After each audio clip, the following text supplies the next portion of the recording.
Police ಇಲಾಖೆಯಲ್ಲಿ ದಫೇದಾರಿಂದ ಹಿಡಿದು assistant ಸಬ್ ಇನ್ಸ್ಪೆಕ್ಟರ್ವರೆಗೂ ಕೂಡ ಸಾಕಷ್ಟು ಸಮಸ್ಯೆಗಳು ಕಾಡ್ತಾ ಇದ್ದಾವೆ.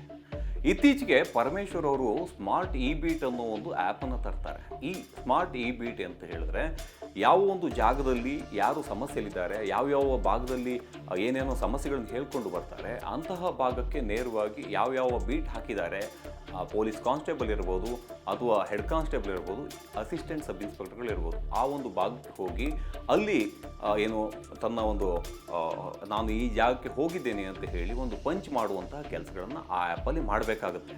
ಅಲ್ಲಿ ಸವಿವರಗಳನ್ನು ತೆಗೆದುಕೊಳ್ಬೇಕಾಗುತ್ತೆ, ಅಲ್ಲಿನ ಸಮಸ್ಯೆಗಳೇನು ಅನ್ನೋದನ್ನು ಕೂಡ ಕೇಳಬೇಕಾಗುತ್ತೆ. ಇಂತಹ ವಿಚಾರಗಳಿಗೆ ಏನು ಈ ಹಿಂದೆ ಬೀಟ್ಗೆ ಅಂತ ಹೇಳಿ ಒಂದು ವೆಹಿಕಲ್ ಬೈಕ್ಗಳನ್ನು ಕೊಡುವಂಥದ್ದು, ಬೈಕ್ಗಳಿಗೆ ಚೀತಾ ಅಂತ ಹೇಳ್ತಾರೆ, ಚೀತಾಗಳನ್ನು ನೀಡುವಂತಹ ಕೆಲಸಗಳನ್ನು ಮಾಡ್ತಾರೆ. ಆದರೆ ಇತ್ತೀಚಿನ ದಿನಗಳಲ್ಲಿ ಯಾವುದೇ ರೀತಿಯಲ್ಲೂ ಚೀತಾಗಳನ್ನು ನೀಡುವಂತಹ ಕೆಲಸಗಳನ್ನು ಪೊಲೀಸ್ ಇಲಾಖೆ ಮಾಡಿಲ್ಲ.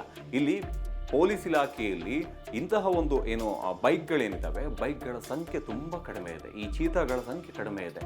ಅದನ್ನು ಕೊಡೋ ಬದಲು ತಮ್ಮ ವೆಹಿಕಲ್ಗಳಲ್ಲೇ ಪೊಲೀಸ್ ಕಾನ್ಸ್ಟೇಬಲಿಂದ ಹಿಡಿದು ASI ನೇರವಾಗಿ ಹೋಗಿ ಅಲ್ಲಿನ ಎಲ್ಲೆಲ್ಲಿ ಬೀಟ್ ಹಾಕಿದ್ದಾರೆ, ತಮಗೆ ಎಲ್ಲಿ ರೋಲ್ ಕಾಲ್ ಹಾಕಿದ್ದಾರೆ ಅಂತಹ ಜಾಗಗಳಿಗೆ ಹೋಗಿ ಅಲ್ಲಿ ವಿಚಾರಿಸುವಂತಹ ಕೆಲಸಗಳನ್ನು, ಅಲ್ಲಿನ ಸಾರ್ವಜನಿಕರ ಸಮಸ್ಯೆಗಳನ್ನು ಆಲಿಸುವಂತಹ ಕೆಲಸಗಳನ್ನು ಮಾಡ್ತಾರೆ.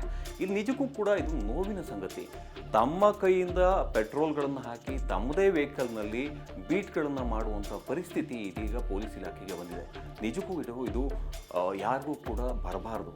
ಆದರೆ ಪೊಲೀಸ್ ಇಲಾಖೆಯನ್ನು ವಿಚಾರಿಸಿಕೊಳ್ಳುವಂತಹ ಹಿರಿಯ ಅಧಿಕಾರಿಗಳು ಅದರ ಬಗ್ಗೆ ಗಮನ ಹರಿಸಬೇಕಾಗತ್ತೆ. ಸರ್ಕಾರಕ್ಕೂ ಕೂಡ ಗಮನಕ್ಕೆ ತರುವಂಥ ಕೆಲಸಗಳು ಮಾಡಬೇಕಾಗತ್ತೆ. ಯಾಕಂತ ಹೇಳಿದ್ರೆ ಇಲ್ಲಿ 100 ಇರ್ತಕ್ಕಂತಹ ಒಂದು ಚೀತಾ ಅಂದರೆ ಬೈಕ್ಗಳು ಇಲ್ಲಿ 150ರಷ್ಟು ಬೇಕಾಗುತ್ತೆ. ಒಂದೊಂದು ಸ್ಟೇಷನ್ಗೂ ಕೂಡ 10-20 ಚೀತಾಗಳು ಬೇಕಾಗುತ್ತೆ. ಇಲ್ಲಿ 5 ಚೀತಾಗಳನ್ನು ಇಟ್ಕೊಂಡು ಅದು ಕೂಡ ಸರಿಯಾದ ರೀತಿಯಲ್ಲಿ ವರ್ಕ್ ಆಗ್ತಾ ಇರಲ್ಲ. ಬೈಕ್ಗಳು ಕೂಡ ಸೀಸ್ ಆಗಿರುತ್ತೆ ಅಥವಾ ಬೋರ್ ಬಿದ್ದಿರುತ್ತೆ. ಇಂತಹ ಒಂದು ಬೈಕ್ಗಳನ್ನು ಬಳಸೋಕ್ಕಾಗಲ್ಲ, ತಮ್ಮದೇ ವೆಹಿಕಲ್ನಲ್ಲಿ ಹೋಗ್ತಾರೆ. ಇದಕ್ಕೆ ಅಲೋಯನ್ಸ್ ಅಂತ ಹೇಳಿ ಅದಕ್ಕೆ ದುಡ್ಡು ಕೊಡುವಂತಹ ಕೆಲಸವನ್ನು ಪೊಲೀಸ್ ಇಲಾಖೆ ಅಥವಾ ಸರ್ಕಾರ ಮಾಡಬೇಕಾಗತ್ತೆ.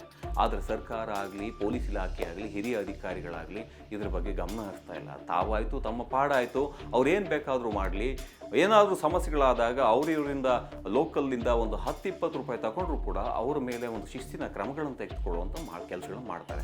ಒಂದು ವೇಳೆ ದುಡ್ಡು ಕೊಟ್ಟಿದ್ದೇ ಹೋದಾಗಿದ್ದರೆ ಅಂಥವರಿಗೆ ಅಥವಾ ಪೊಲೀಸ್ ಕಾನ್ಸ್ಟೇಬಲಿಂದ ASI ಅವ್ರಿಗೆ ಕೊಟ್ಟಿದ್ದೇ ಹೋದಾದರೆ ಅವರು ಅಕ್ರಮದಲ್ಲಿ ಅಥವಾ ಭ್ರಷ್ಟಾಚಾರದಲ್ಲಿ ಯಾವತ್ತೂ ಕೂಡ ತಲೆ ಹಾಕುವಂಥ ಕೆಲಸಗಳನ್ನು ಮಾಡಲ್ಲ. ಇಂತಹ ಸಣ್ಣ ಪುಟ್ಟ ನ್ಯೂನತೆಗಳನ್ನು ಬಗೆಹರಿಸುವಂತಹ ಕೆಲಸವನ್ನು ಪೊಲೀಸ್ ಇಲಾಖೆ ಮಾಡಲೇಬೇಕಾಗುತ್ತೆ. ಹಿರಿಯ IPS ಅಧಿಕಾರಿಗಳು ಇದರ ಬಗ್ಗೆ ಗಮನ ಹರಿಸಲೇಬೇಕಾಗುತ್ತೆ.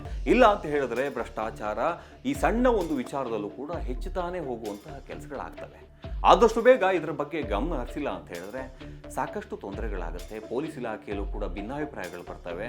ತಮ್ಮ ಒಳಗಡೆ ನೋವನ್ನು ಇಟ್ಕೊಂಡು ಹೊರಗುವಂತಹ ಕೆಲಸವನ್ನು ಪೊಲೀಸ್ ಅಧಿಕಾರಿಗಳು ಮಾಡ್ತಾರೆ, ಪೊಲೀಸ್ ಸಿಬ್ಬಂದಿಗಳು ಮಾಡ್ತಾರೆ. ಇದಕ್ಕೆ ಒಂದು ಪರಿಹಾರವನ್ನು ಸೂಚಿಸಲೇಬೇಕಾಗುತ್ತೆ.